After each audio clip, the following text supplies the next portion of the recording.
Good morning class, welcome to my channel. आज की class में हम लोग बात करने वाले हैं सीबीएसई के एक वोकेशनल सब्जेक्ट रिटेल के बारे में।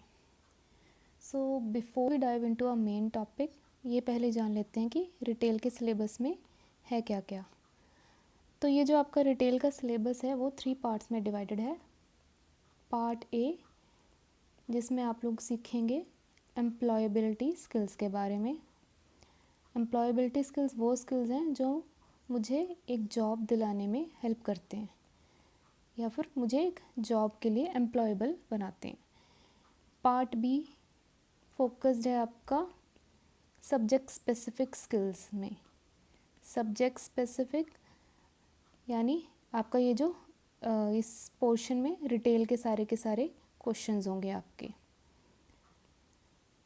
पार्ट सी है आपका प्रैक्टिकल वर्क। अब इस प्रैक्टिकल वर्क में क्या आएगा, यहाँ पर मेरे पास 3 चीज़ें हैं।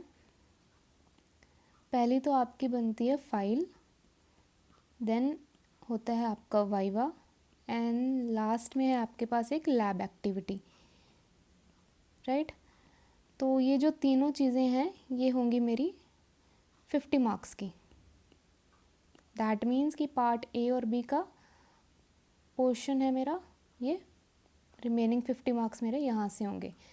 तो ये पार्ट ए एंड बी है, ये मेरा थ्योरेटिकल पोर्शन है, ये आपका एग्ज़ाम में आएगा क्वेश्चन, यहाँ से आपका पोर्शन एग्ज़ाम का बनेगा। एंड पार्ट सी है वो मेरा प्रैक्टिकल पोर्शन है, राइट। तो अगर आपने अपना सिलेबस एक बार देखा हो रिटेल का, तो वहाँ पे पार्ट ए आप देख सकते हैं एंड पार्ट बी देख सकते हैं and then part C practical work है, ठीक है। 10 मार्क्स का आपका पार्ट ए है एंड देन 40 मार्क्स का आपका पार्ट बी है, यानी कि रिटेल में से क्वेश्चन कितने मार्क्स के आएंगे, 40 मार्क्स के। एंड एम्प्लॉयबिलिटी स्किल्स जिसके अंदर 5 यूनिट्स हैं मेरे पास, उसके अंदर क्वेश्चन आएंगे आपके 10 मार्क्स के, राइट। तो आज की जो हमारी क्लास होगी वो होगी part be subject specific skills के ऊपर, ठीक है। हर एक यूनिट के अंदर मेरे पास पहले तो मेरे 4 यूनिट्स हैं, हर एक यूनिट में मेरे पास 4 चैप्टर्स हैं। तो जैसे यूनिट 1 है मेरे पास डिलीवरी ऑफ गुड्स, उसके अंदर मेरे पास आगे 4 चैप्टर्स हैं। सेम है यूनिट 2 में भी 4 चैप्टर्स हैं, यूनिट 3 में भी और यूनिट 4 में भी। तो इन टोटल आपके पास पार्ट बी में 16 चैप्टर्स हैं, ठीक है। और ये इन टोटल आपका बनेगा पार्ट बी में से पोर्शन 40 मार्क्स का, राइट। तो चलिए आज की क्लास स्टार्ट करते हैं हम लोग। Unit 1 delivery of goods.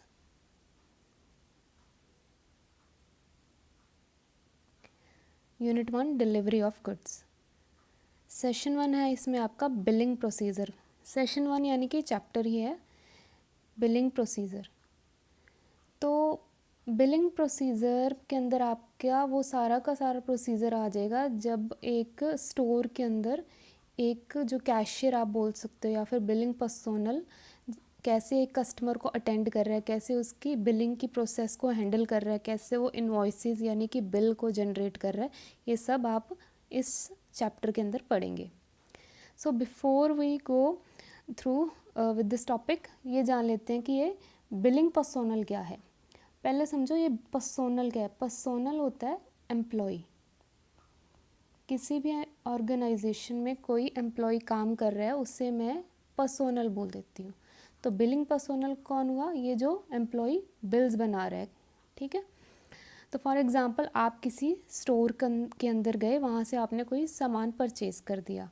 तो जब भी आप कैश काउंटर पे आते हो तो वहाँ पर जो इंसान खड़ा होगा आपकी बिलिंग करने के लिए, उससे मैं क्या बोलूँगी, बिलिंग पर्सोनल। ये तो हो गया इजी लैंग्वेज में। अभी जानते हैं कि थोड़ा टेक्निकल वर्ड्स में कि बिलिंग पर्सोनल है क्या।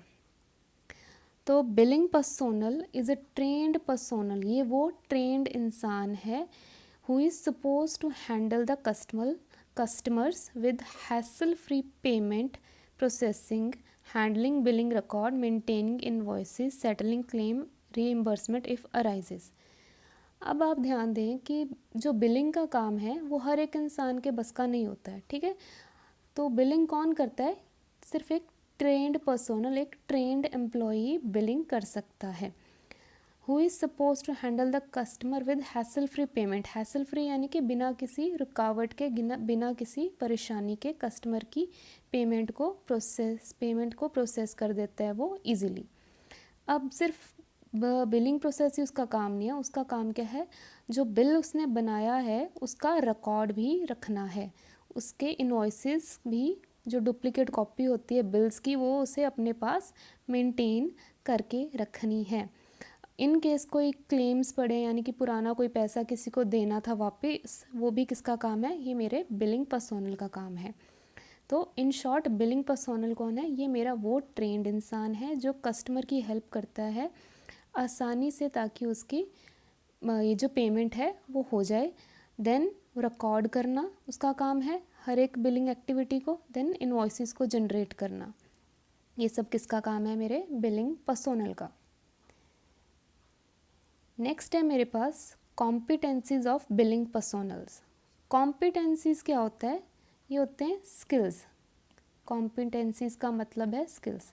तो एक बिलिंग पर्सोनल्स के पास क्या क्या स्किल्स होने ज़रूरी हैं? सबसे पहले, to sort, manage and receive all kind of payments with attention. हर तरीके की पेमेंट को प्रोसेस करना आपके बिलिंग पर्सोनल को आनी ज़रूरी है, ठीक है। अब एक कस्टमर है, वो आपको कैश के थ्रू भी पेमेंट कर सकता है ना, QR कोड के थ्रू भी पेमेंट कर सकता है, डेबिट कार्ड या फिर आप बोल सकते हो क्रेडिट कार्ड के थ्रू भी पेमेंट कर सकता है, देन चेक के थ्रू भी पेमेंट कर सकता है। तो इसलिए क्या है, मेरा जो बिलिंग पर्सोनल है उसे हर तरीके की पेमेंट को एक्सेप्ट करना आना चाहिए एंड उसे मैनेज करना भी आना चाहिए, राइट। देन नेक्स्ट है to keep cash counter neat, tidy and manned. ये जो आपको यहाँ पे कैश काउंटर दिखाई दे रहा है, ये हमेशा नीट एंड क्लीन रहना चाहिए, ताकि कस्टमर जैसे ही सामान लेकर आता है वो अपना सामान वहाँ पर, ये जो डेस्क होगा, काउंटर होगा, वहाँ रख सके, और ये जो बिलिंग पर्सोनल वहाँ खड़ा है उसे साथ के साथ उसकी बिलिंग प्रोसेस को स्टार्ट कर सके। अगर बहुत ज़्यादा अनटाइडी है, बहुत सामान पड़ा है, नीट एंड क्लीन नहीं है, देन ये जो बिलिंग पर्सोनल है उसके लिए भी उसका बिलिंग प्रोसेस को करना थोड़ा मुश्किल हो जाता है। तो आपका ये जो कैश काउंटर है वो हमेशा नीट, टाइडी एंड मैन्ड होना चाहिए। मैन्ड यानी कि वहाँ पर हमेशा कोई ना कोई एम्प्लॉय खड़ा रहना चाहिए। ऐसा कितनी बार होता है कि जब हम लोग कोई सामान ख़रीदने जाते हैं, अगर वहाँ पर कोई एम्प्लॉय नहीं खड़ा हुआ है, कोई बिल बनाने के लिए कैश काउंटर पे नहीं खड़ा है, तो हम लोग बिना सामान लिए ही वापस आ जाते हैं, राइट। तो आपका जो कैश काउंटर है वो हमेशा मैन्ड होना चाहिए, so that your customer does not leave unsatisfied. आपका कस्टमर हमेशा आपसे कुछ ना कुछ सामान खरीद कर ही जाएगा अगर वो आपका जो बिलिंग काउंटर है वो हमेशा मैन्ड रहे, राइट। नेक्स्ट है to maintain financial records and issue bills. पहले ये समझते हैं ये फाइनेंशियल क्या होता है। फाइनेंशियल होता है फाइनेंस यानी पैसा। तो आपका बिलिंग पर्सोनल है वो हमेशा पैसे को, उसे रिकॉर्ड करना आना चाहिए।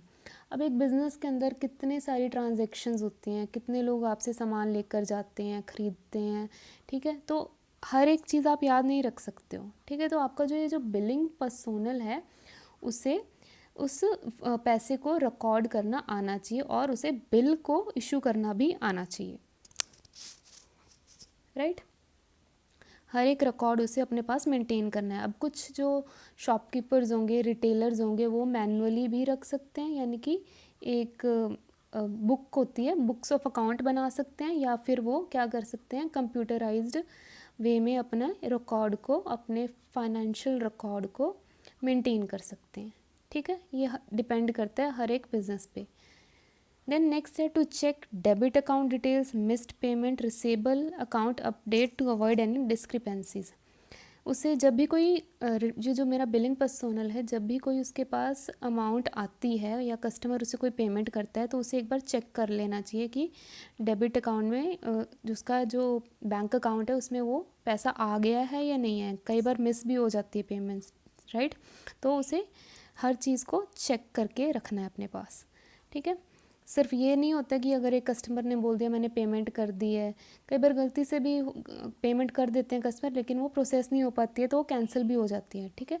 तो ये बिलिंग पर्सनल की जिम्मेदारी है कि वो ये ध्यान दे कि कौन सी पेमेंट प्रोसेस हो चुकी है और कौन सी नहीं हुई है। नेक्स्ट है inform customer about payments, debt and other deadlines to be met. Debt होता है उधार। कुछ कस्टमर्स ऐसे भी होते हैं जो महीने के एंड में हमें पेमेंट करते हैं या फिर ये बोल कर चले जाते हैं कि हम लोग बाद में पेमेंट कर देंगे।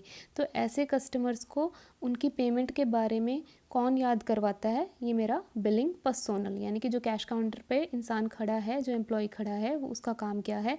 एक तो ये बताना कि कितना अमाउंट हो गई है उसके, जो भी उसने सामान खरीदा उसकी अमाउंट कितनी हो गई है। दूसरा, अगर कोई पिछला बकाया पड़ा है देन उसके बारे में भी उसे एक बार कस्टमर को याद करवाना काम किसका है? बिलिंग पर्सोनल का। नेक्स्ट है क्या स्किल होना चाहिए? Data updated should be clear, reliable and unbiased.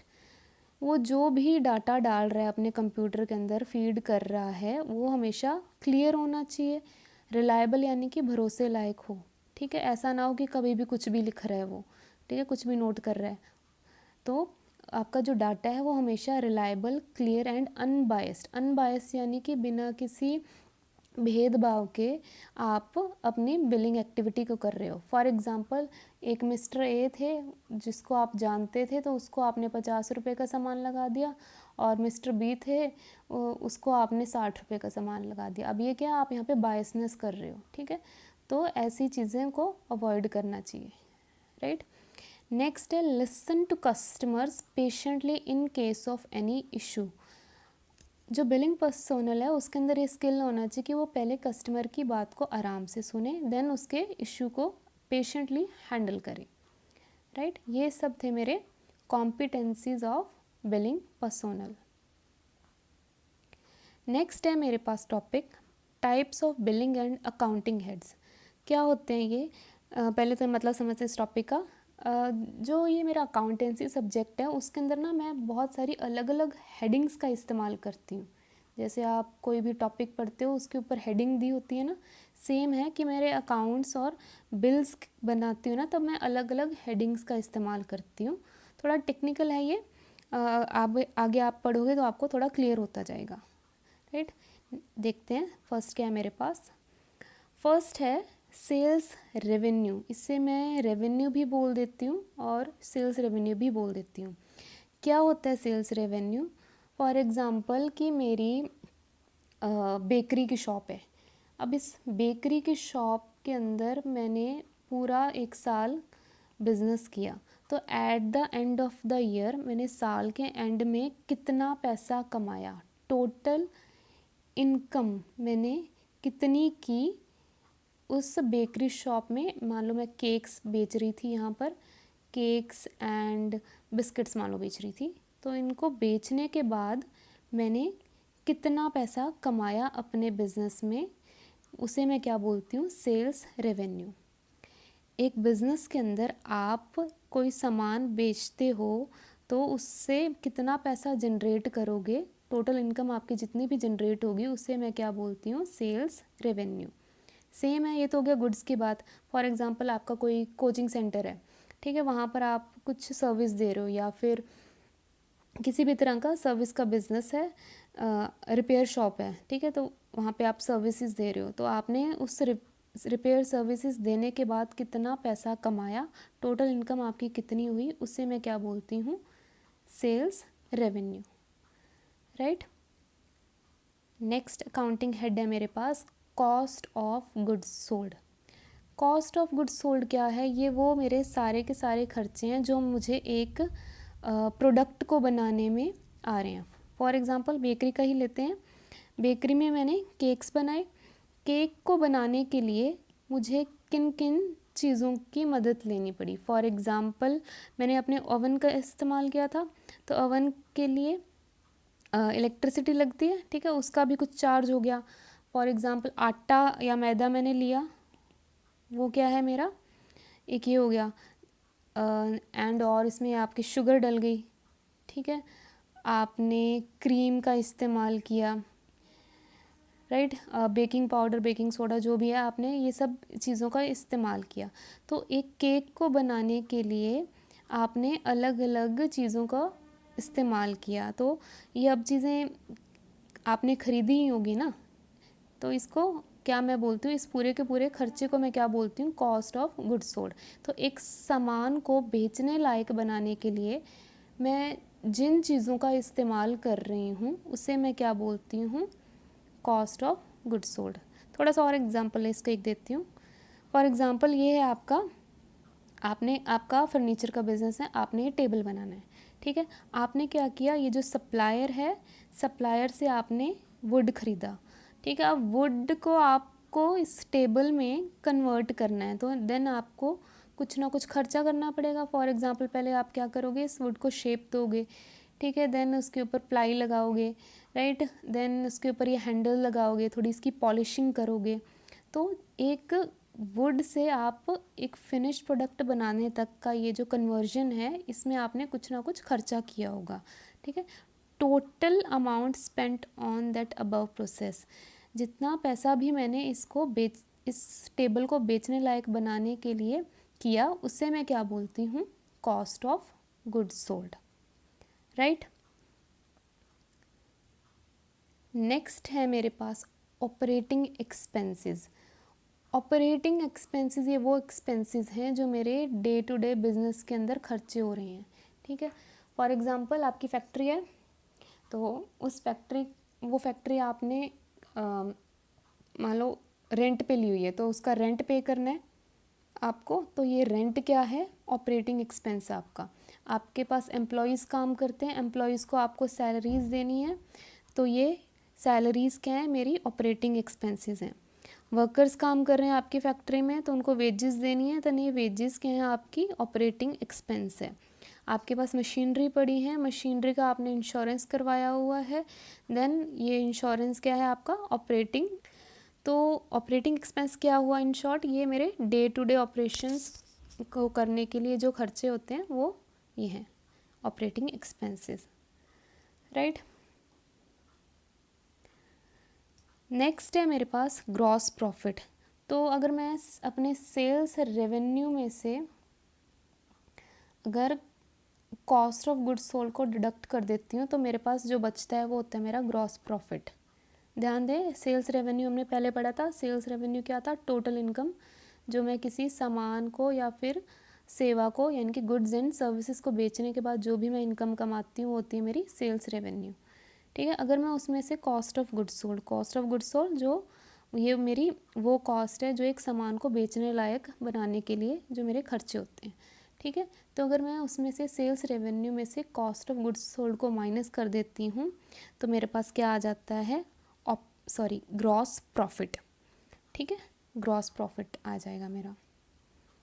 It represent the profit made from selling goods before considering operating expenses, ठीक है। अभी ऑपरेटिंग एक्सपेंसेस माइनस नहीं किए हैं मैंने, तो इसलिए मैं इसे क्या बोलती हूँ, ग्रॉस प्रॉफिट। तो इन केस अगर मान लो मैंने इसमें से ऑपरेटिंग एक्सपेंसेस माइनस कर दिए, ठीक है, तो वो बनेगा मेरा ये वाला केस, नेट प्रॉफिट। आपके पास था सेल्स रेवेन्यू था, सेल्स रेवेन्यू में से जब आप अपना cost of goods sold minus कर देते हो, देन आपके पास आ जाता है ग्रॉस प्रॉफिट, ठीक है। अगर मैं इसमें से ऑपरेटिंग एक्सपेंसेस भी माइनस कर देती हूँ, यानी कि मैंने जितना पैसा कमाया पूरे साल में, वो मान लो फॉर एग्जांपल 1 लाख मैंने कमाया, जस्ट एग्जांपल है, उसमें से मैंने अपने सामान को बेचने लायक बनाने के लिए कुछ खर्चे किए, फॉर एग्जांपल 20,000 किए थे, तो अब मेरे पास कितने बच गए हैं, 80,000 मेरा ग्रॉस प्रॉफिट है।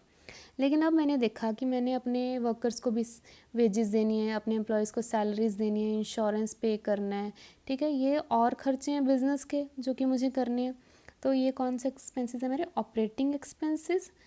तो इनको भी मैं माइनस कर देती हूँ। लेट्स अज्यूम मैंने 20,000 ही ऑपरेटिंग एक्सपेंसेस कर दिए, तो अब कितना बच गया मेरे पास लास्ट में पैसा, 60,000।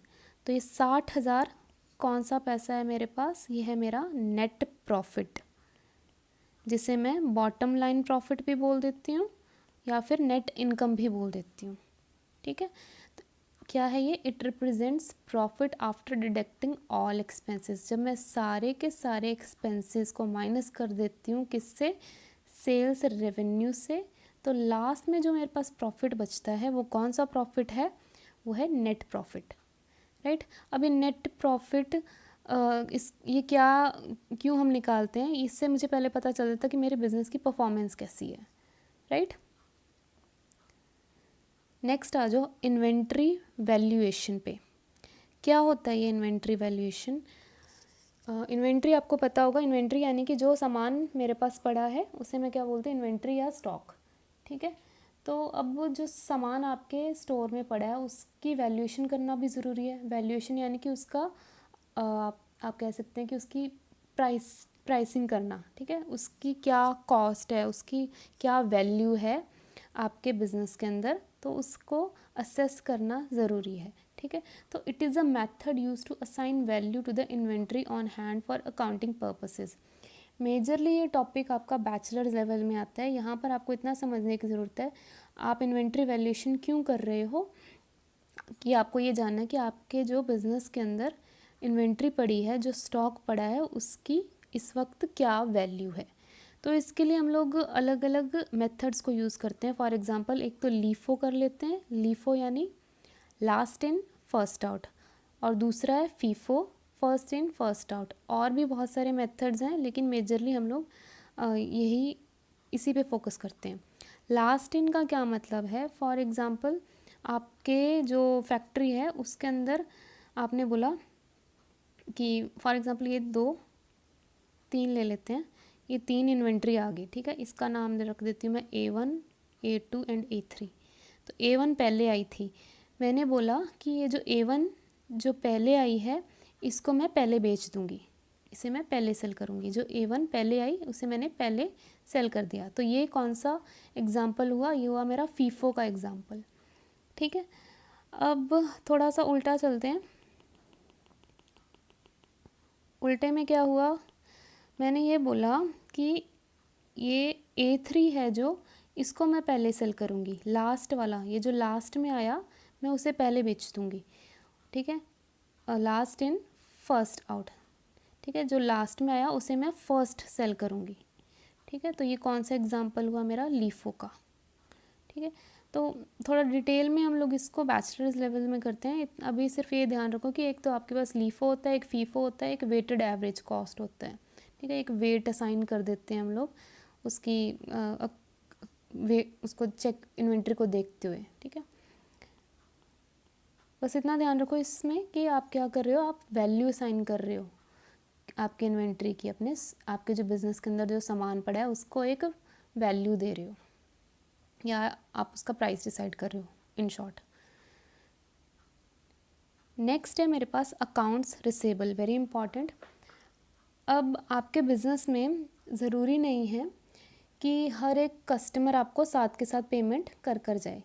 कुछ कस्टमर ऐसे होते हैं जो आपसे सामान उधार पर भी लेकर जा सकते हैं, ठीक है। तो जब भी रिटेलर क्या करता है, कस्टमर को उधार पे सामान देता है, गुड्स उसने उधार पे दे दिए हैं, गुड्स ऑन क्रेडिट, उधार पे सामान बेच दिया है, तो अब क्या करेगा, कस्टमर को पैसा देना है बिज़नेस को, ठीक है।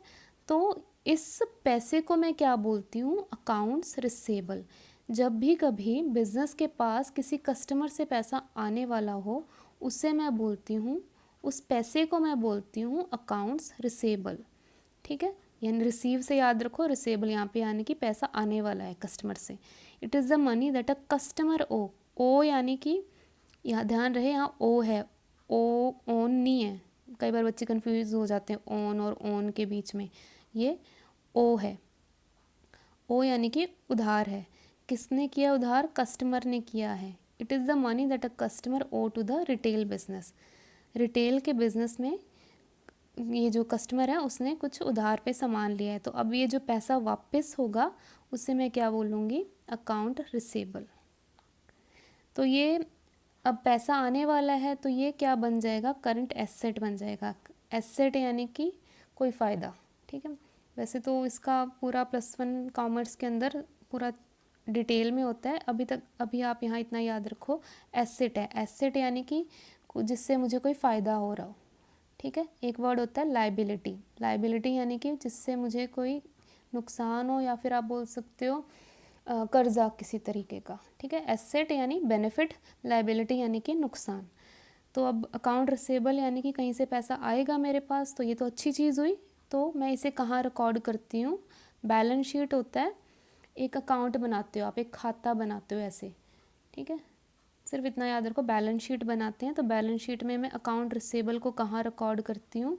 करंट एसेट के अंदर, राइट, करंट एसेट के अंदर रिकॉर्ड होता है। अब इसके बिल्कुल उल्टा होता है अकाउंट्स पेबल। अकाउंट्स पेबल में क्या है? अब ये जो रिटेलर है उसने क्या किया, किसी सप्लायर से, ठीक है, सप्लायर कौन है? जो मुझे सामान ला के देता है। अब रिटेलर ने क्या किया, सप्लायर से सामान उधार पर ले लिया है, ठीक है। तो अब गुड्स कहाँ गए हैं? गुड्स ऑन क्रेडिट किसने लिए हैं? क्रेडिट यानी कि उधार, उधार पे सामान किसने लिया है? रिटेलर ने लिया है। तो अब ये जो पैसा रिटेलर ने सप्लायर को वापस करना है, उसे मैं क्या बोलती हूँ? अकाउंट्स पेबल, ठीक है। बिल्कुल उल्टा केस है। अकाउंट्स रिसेबल में हमारे रिटेलर के पास पैसे आ रहे थे, कहाँ से? क्योंकि उसने कस्टमर को उधार पे सामान बेचा था। अकाउंट्स पेबल में क्या हो रहा है? मेरे रिटेलर ने अब क्या किया है, सप्लायर से उधार पे सामान लिया है, क्रेडिट यानी कि उधार पे सामान लिया है, तो अब उसे पैसे वापस करने हैं। तो वो उस पैसे को क्या बोलते हैं हम लोग? Accounts payable. अब इसको हम लोग हमारे जो खाता बनाते हैं उसको मैं कहाँ रिकॉर्ड करती हूँ? करंट लाइबिलिटी में। अकाउंट्स रिसेबल कहाँ पे रिकॉर्ड कर रहे थे हम लोग? करंट एसेट के अंदर, बैलेंस शीट में। और अकाउंट्स पेबल को मैं कहाँ रिकॉर्ड करती हूँ? बैलेंस शीट में, करंट लाइबिलिटी। लाइबिलिटी कोई भी तरीके का कर्जा या नुकसान, ठीक है। अकाउंट करंट एसेट क्या होता है? कोई फ़ायदा, याद रहेगा, ठीक है। चलिए नेक्स्ट पे चलते हैं, कैश फ्लो। कैश फ्लो क्या समझते हैं? कैश फ्लो से फ्लो यानी कि मूवमेंट। तो किसकी मूवमेंट की बात कर रहे हैं हम लोग यहाँ? कैश की। अब कैश जो है एक बिजनेस के अंदर या तो इनफ्लो हो सकता है या आउटफ्लो। इनफ्लो का मतलब है बिजनेस के अंदर पैसा आ रहा है, ठीक है। आउटफ्लो यानी कि बिजनेस से पैसा बाहर जा रहा है, ठीक है। इनफ्लो, मान लो किसी कस्टमर ने आपसे सामान खरीद लिया, अब आपके पास पैसा आ गया। आउटफ्लो में क्या होगा? आपने किसी से उधार सामान लिया था, उसको पैसा देना है, तो वो आउटफ्लो गया, यानी कि पैसा बिजनेस से बाहर चला गया, राइट। तो ये दो चीज़ें हैं cash flow, movement of cash. पैसा बिजनेस में आ सकता है या पैसा बिजनेस से जा सकता है। नेक्स्ट है मेरे पास प्रॉफिट मार्जिन। इसका भी फॉर्मूला ये है कि ग्रॉस प्रॉफिट मार्जिन आप कैलकुलेट करते हो, एक नेट प्रॉफिट मार्जिन। तो ग्रॉस प्रॉफिट में क्या आ गया? फॉर एग्जांपल केस ले लेते हैं, 1,00,000 आपने कैलकुलेट किया था बिजनेस में, देन ग्रॉस प्रॉफिट हो गया था आपका, आई थिंक था 80,000 का, ठीक है। उसका 100 कर दूँ तो मैं 80% क्या आ गया? ये मेरा ग्रॉस प्रॉफिट मार्जिन आ गया। तो प्रॉफिट मार्जिन निकालना क्या है कि percentage of sales revenue after deducting all expenses. जब मैं सारे के सारे एक्सपेंसेस को माइनस कर देती हूँ, देन उसका कुछ परसेंटेज निकाल लेती हूँ, ठीक है। तो सेम है नेट प्रॉफिट आपका, आप कैलकुलेट कैसे करोगे? फॉर एग्जांपल यहाँ पे 1,00,000 लिया था हमने लास्ट केस में, और आई थिंक यहाँ 60,000 था। इसको मैं परसेंटेज में कैलकुलेट कर रही हूँ, 60% आ गया। जैसे आप अपने रिपोर्ट कार्ड में अपना रिजल्ट को परसेंटेज में कैलकुलेट करते हो, वैसे ही यहाँ पर क्या कर रहे हो, आप अपना जो टोटल प्रॉफिट है उसको परसेंटेज में निकाल रहे हो, एज सिंपल एज दैट। तो ये थी हमारी क्लास जिसमें हमने पढ़ा, क्या पढ़ा हमने? बिलिंग पर्सोनल के बारे में पढ़ा एक तो, और उसकी कॉम्पिटेंसीज के बारे में पढ़ा। देन हमने कुछ अकाउंटिंग हेड्स पढ़े, ठीक है। ये बिल्कुल बेस है, अभी आगे आगे चलेंगे तो और ज़्यादा आपको क्लियर होता जाएगा, ठीक है। तो that is all for today, see you in the next class, thank you.